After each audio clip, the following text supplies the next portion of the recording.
in. I'm trying to make this part of my morning routine, even if it's short. So this will probably be about 30 minutes. And then I will be going on my day. But I wanted to go live because what I wanted to say was, I wanted to talk about this. So, because it was on my spirit, in my heart. So I'm running late because I was writing an IEP, which reminds me I got to send her a little message. So I was writing IEPs, writing goals. And good morning, Pam. Good morning, Alicia. And I just wanted to talk about this because this came up yesterday. So I'm in class, as some of you all know. I'm in school getting my master's in teaching, which basically says that I've been teaching, but I just need to get my credentials, right? So I also teach special ed or exceptional learners or whatever they call them now, and I teach math. And let me preface this: I am a math teacher. I'm not a special ed teacher teaching math. If I chose to, I could be a fully licensed math teacher, and I probably will get endorsements in it after I do my special ed education licensing. So I'm saying this all to say that I am a math teacher, which a lot of times in the SPED community of teachers, that's hard to find because a lot of times, because we have to be cross-categorical, a lot of SPED teachers, I'm just being straight up, are not math teachers. They are SPED teachers teaching math. So I'm just saying that. But this is not about them. I'm in a math teaching class. Hi, Christine. I'm in a math teaching class. And we're talking about rigor and procedural fluency and application and conceptual stuff, right? Which is all fine and good. And then we do these little breakout rooms because it's online. We go in these breakout rooms, and in this class, we actually do a math problem, looking at math problems and explaining and blood out, la la la, right?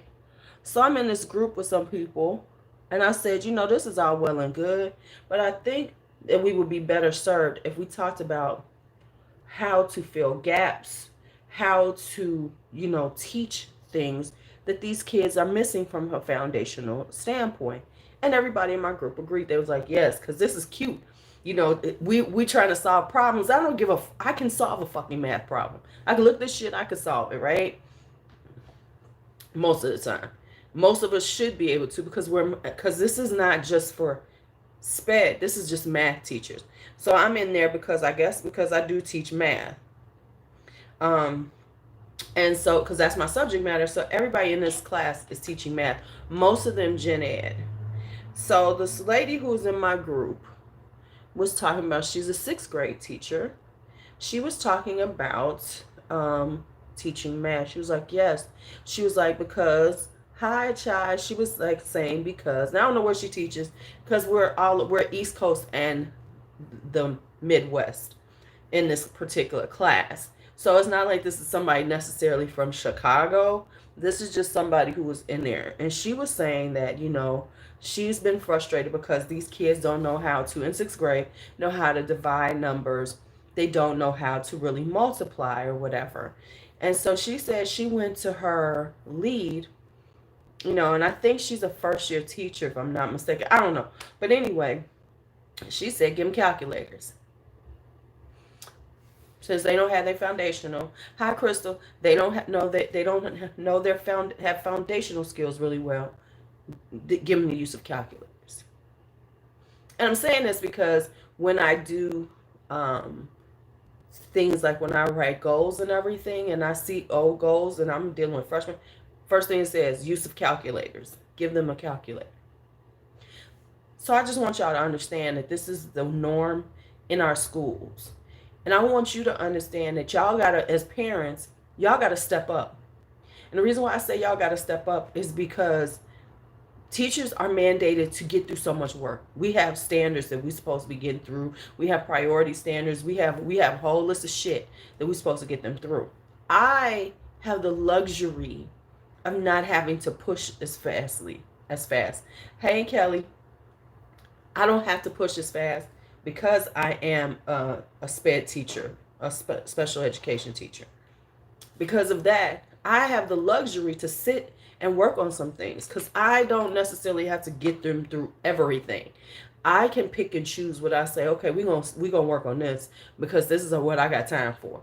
Just like now, I have discussed with the STEM direct lead, what do I need to get through these kids in geometry that they're gonna need to go into the next class. I'm not gonna do all the geometry. I know what I need to focus on, and he agrees with me, but I just need to know what they really need to know. So therefore, I can start building that in and giving them that information. Now, the other thing I don't do is I don't teach with calculators in the beginning because I understand that these kids are missing foundational skills. I understand this. Going in the door, I know they don't have foundational skills. I am aware of this. So I work off of multiplication charts. I teach them how to simplify fractions, which they have to know how to do in order to go into higher level to do math, because math has a lot of simplifying of fractions. Hey, Jay Cook, I also teach them how to divide and do multiplication off of a chart. Why? Because it's important that they have that skill, right? It's important that they have this skill. I'm going to say that again. It's important that they have these skills because it is necessary. And like I told them, we didn't have calculators. We had to learn the multiplication charts. We had to learn, right? They're not doing that now. I'm telling you now. I'm telling you, 6th grade teacher told me that her lead said, give them a calculator. If they can't do it, give them a calculator so you can get through this work. So I need you parents to step up.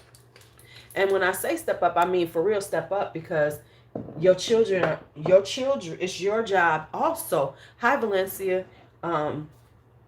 It's your job also to make sure that they get these skills. So if you don't see it happening in the schools, I need some of y'all, since you're doing public school, I need y'all to just understand that public school ain't gonna get through everything you need sometimes. And it's up to you as a parent to do some of that work too. This notion now of that the school does everything is ridiculous. They try, but you got to remember they got all these kids. So sometimes they're going to go the easiest way. They're going to take the easiest way possible. So if you have a younger child and they're using a calculator, take the damn calculator away from them and make them and help them yourself. There's many tools online now. It's not like back in the day where you had to go and buy a map or go to the store and buy a workbook. Why is this so loud now? Y'all see? Y'all hear how loud this damn thing is? I wonder if it's breaking down or something. Some things you can work on too. Sometimes take some ownership. And I'm saying this because we're quick, and this is such a true statement.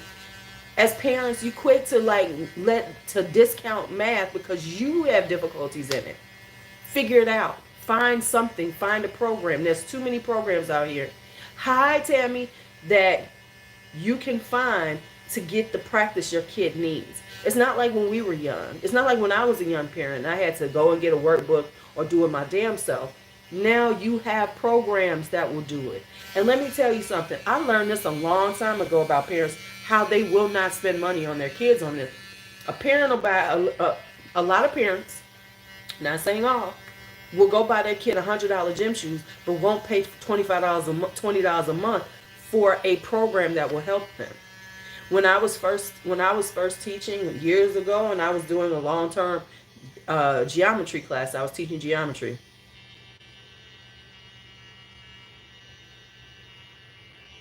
Well, a lot of schools are not teaching cursive writing anymore. That's the thing.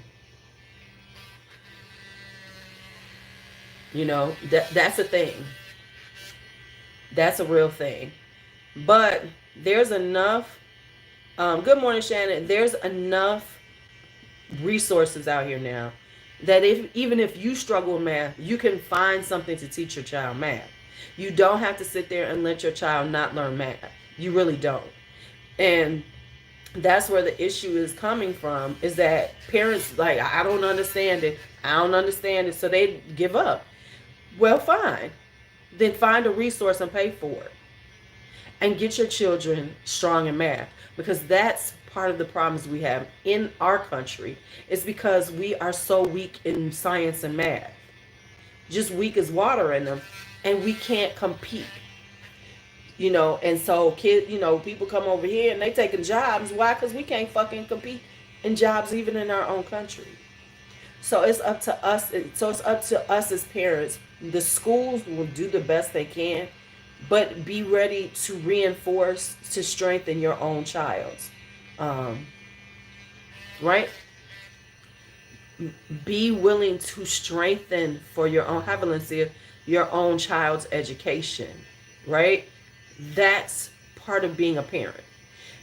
Part of being not part being a parent doesn't mean, oh, I dropped them off at school and they handle everything. I just make sure they get their homework done. No, being a parent says reinforcing things, filling in some of the gaps, right? You can fill in some gaps yourself, even if you don't understand it. Find a tutor. Do whatever it takes to enhance your kids' education. This notion that people don't have to do that is ridiculous. My parents did that in 1979. I was taking algebra as an 8th grader. I was struggling. I told my parents I was struggling. They got me a tutor. They got me a tutor so I could understand and learn, because they saw.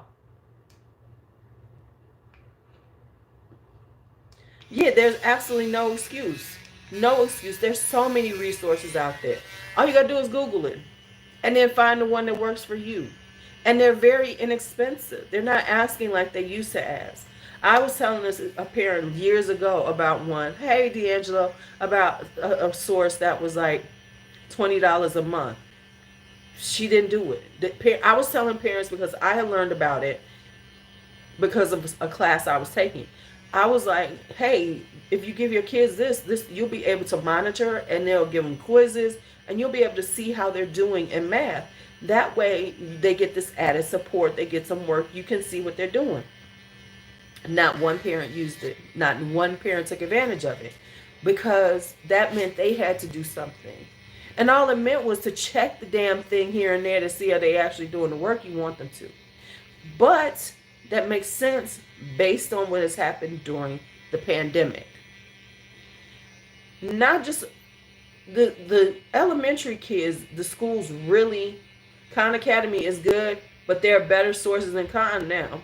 And I mean, like, for Khan Academy is good for teaching you how to do it, but for really some good resources that'll push them and give them all, there's other resources. So Khan Academy is a good one to start with. And it's good just to, okay, I'm trying to learn this. Let me go look over here for this. If you're trying to learn a subject, a topic, Khan Academy is great, because Sal has got it all written down. And he's got a lot of information.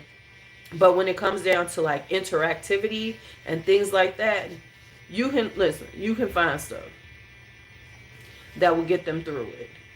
And so that's the thing that has to be part of what we do as parents, is to connect and understand that these schools are not the full, they might not give them everything they need. So it's up to you to step in as their parent and enhance that. But too many parents don't want to, right, exactly, Tammy. Right. Stuff was expensive back in the 90s. Now you can get this shit for nothing. You can find stuff that's $20 a month, and be great with it. So I'm saying this all to tell people this, is that you have to, because, and so when I was explaining how to teach division with the multiplication chart, how to simplify fractions, these were other people who were educators trying to write down notes real quick, because that's not what we're talking about in this class. They're talking about rigor and procedural fluency and application, but not really talking about the bones of teaching math, because we don't have enough time. And that's just the root. That's because we're in an accelerated program, and they want you to understand the components of rigor, And, because they say that we don't teach rigor well in our schools, which means that we will teach them how to do it, but we don't teach them how to apply it and things like that, which is true for a lot of math. But if they ain't got the foundations, I can't teach them. I can't teach them application of, an equation of the line if they don't understand how to add, multiply, and divide, or how to do integer math, because that's what they were asking about. It's like, how do you teach integer math, which is adding and subtracting positive and negative numbers? And that is one of the hardest things to teach, and one of the basic things that they need to know how to do for any math. I deal with it every day, explaining over and over again when we start doing, when they see -6 plus, they see 6 minus 13, how to do that problem. Or if it says -7 minus 6, how to do that problem. They see a minus, they immediately start subtracting. They cannot hold on to the fact that they're supposed to add those and make them a negative number. And I'm talking about teenagers. And it ain't just my class. I'm talking about the gen ed classes. Everybody's complaining about it. But this is a standard complaint that goes on every year, that the kids don't know foundational math. But because we are mandated to get them to this point, and we need to get them through all these standards and make sure they know this, we don't have time to do that. So they would just let them use a calculator. Here's some calculators. Here you go. How does that help you out in real life? It doesn't. It doesn't.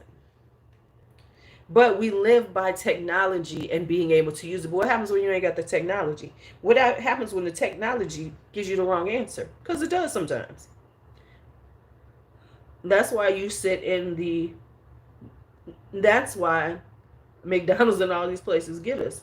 Because a lot of times the computers are wrong, but people can't catch it.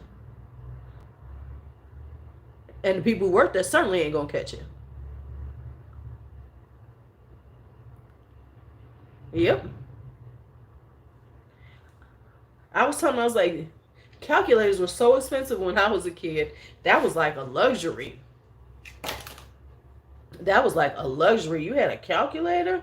Man, I remember getting a calculator. I just thought it was the most fascinating thing ever. I was like, wow, I could do this with it? I just sat there and played with it.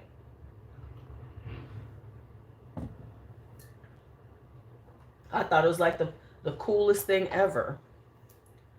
And then, like, one student, her mama got her this extremely right.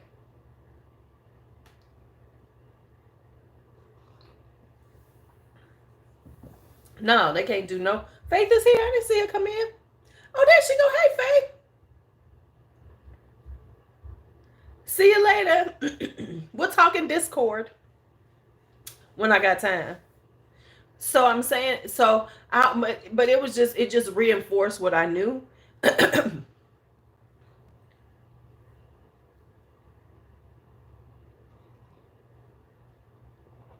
Crystal, that's what I teach them, and sometimes they still don't get that. Let me tell you something. I teach that double negative, turn it into a positive. They still have problems with that. And then it all depends on where it's positioned in the problem that really fucks them up. I'd be like, oh my God.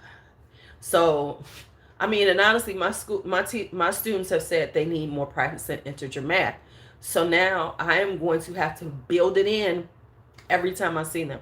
I have a co-taught class. I have to build that in to help them with that muscle memory. Yeah, I mean, that's the way you're supposed to do it. You're supposed to turn it into a plus and then do, no, that's an addition. But yeah, I don't always get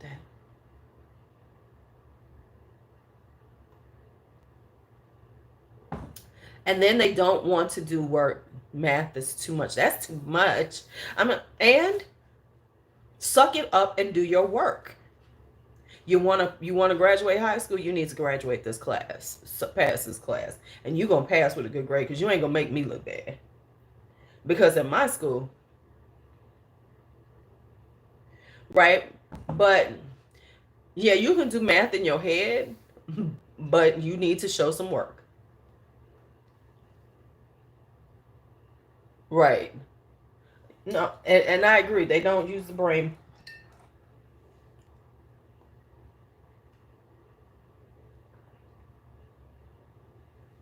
Got 2 more minutes. Put this on, put that on. I gotta roll out. I'm running late. I'm not even running. I'm running late because I was doing some work this morning. Because I was up at 5, but I was working till 6:05. So yeah.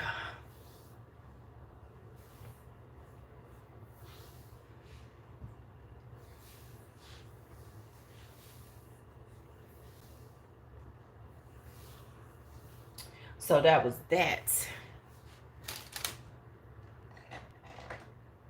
Um. Okay. Yeah, so anyway, that's what I wanted to say. And I'm not going to go on and rant about it, but I really do think it's important that parents do those type of things and understand that. So if you see a kid and they're in 4th grade, 5th grade, and they talking about they're using a calculator, take the damn calculator and get them. And there are, well, I'm all about showing work. And the reason why is because they go on and get the answers. And that's why. Because they're like, oh, because all last year they used photo math. So that's the thing that these kids were doing. They were doing photo math.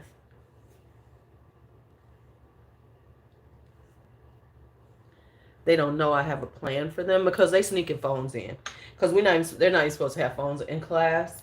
So wait until I got this new thing for them, which is I'm not going to confiscate your phone, but you're going to give it up while y'all taking the test. Because I need to make sure you know what you're doing.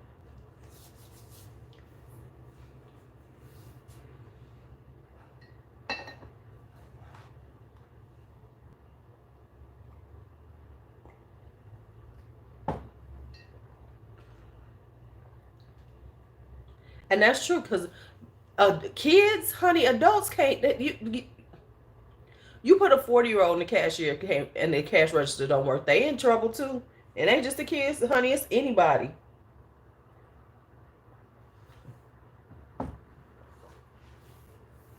They'll be like, oh my God, it's not working. They have to shut down the place, honey, if they got them cash register.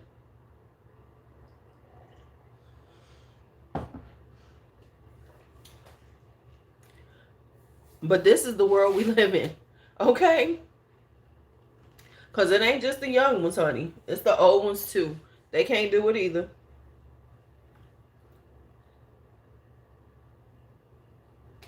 Can't do a damn thing. We'd be like, what? And I get it, but like I said, reading an article, since I'm in this math class, um, uh, this is what happens because they are told that they don't have to do it, and so um, when it comes down to math and science, we as a culture, okay, not being good in it. Think about how you've approached how people approach math. Think about your parents or whatever, how they approached math when it came down to you doing right.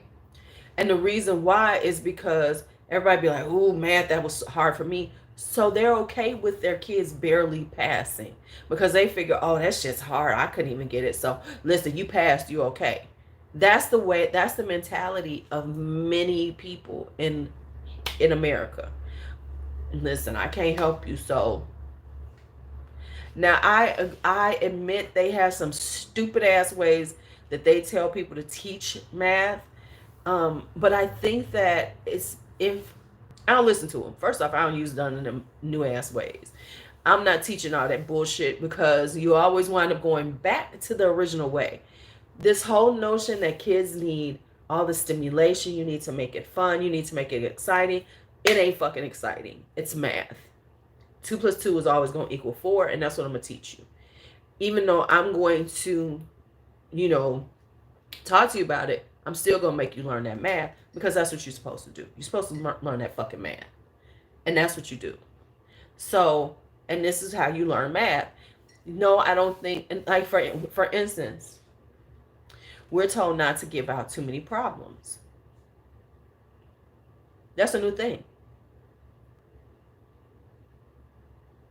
Right? That's a new thing.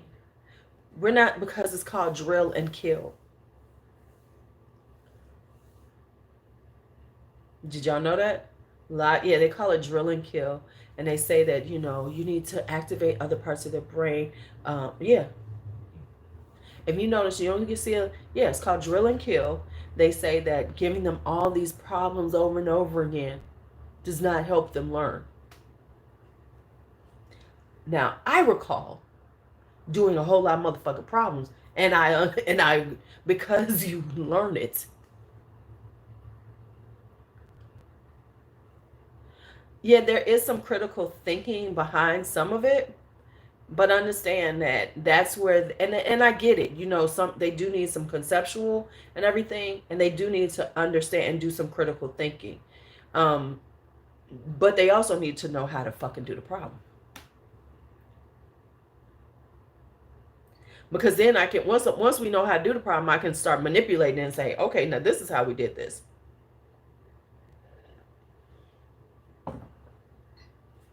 But they don't do that. It's called drill and kill. So we're supposed to move on quickly. Right. Yeah, I don't do all that.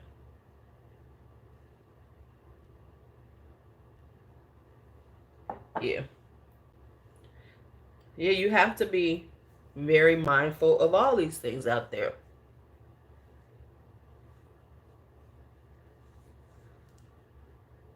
So I just wanted to have that conversation. Yeah. And, you know, like I try to tell kids, you have to write down problems. You have to write all the notes, because I put all kind of notes. I'm trying to explain on the side, this is why you're doing it. And I try to explain to them, part of learning is writing things down, because that does create muscle memory. It does, because when you write something, you're more focused. You're writing it and you're seeing it, and your brain is taking it in more so than if you just sit there and listen to me. I know they tell me people auditory. No, that's called late. You still need to do that to activate your brain. You can't just listen to me all the time and get it. You know, you have to. Now I'm looking for games to help them work on it. You know, because there are some ways that I can do games and things for them to work on it, and that's what I work on. Like, I found this thing called pixel art, where they're doing the problems and it creates a picture. They kind of enjoy that, okay? And they see, oh, okay, I'm getting it, because there's something tangible, but they're still practicing the problems. And so that's the thing. But yeah, you're not supposed to drill and kill. Just give them a bunch of problems. You got to figure out how to make it more entertaining. And okay, I'm cool with that to a certain extent. Not every day though.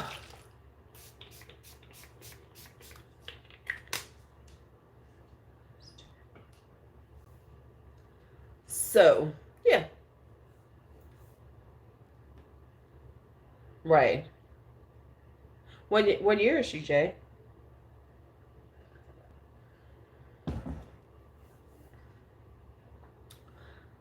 Okay, y'all, I've started this whole conversation. I gotta go now, because I'm running late. Ah! Get your. Have you drank some water?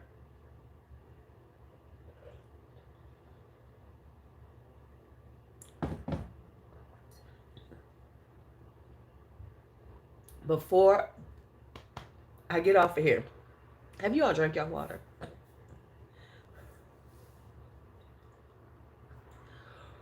Have y'all drank your water?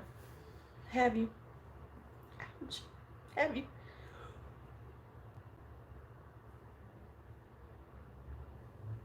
Good for you, Jay. What's your... I just need to know what your first name is because I ain't saying Jay. Okay, see y'all later.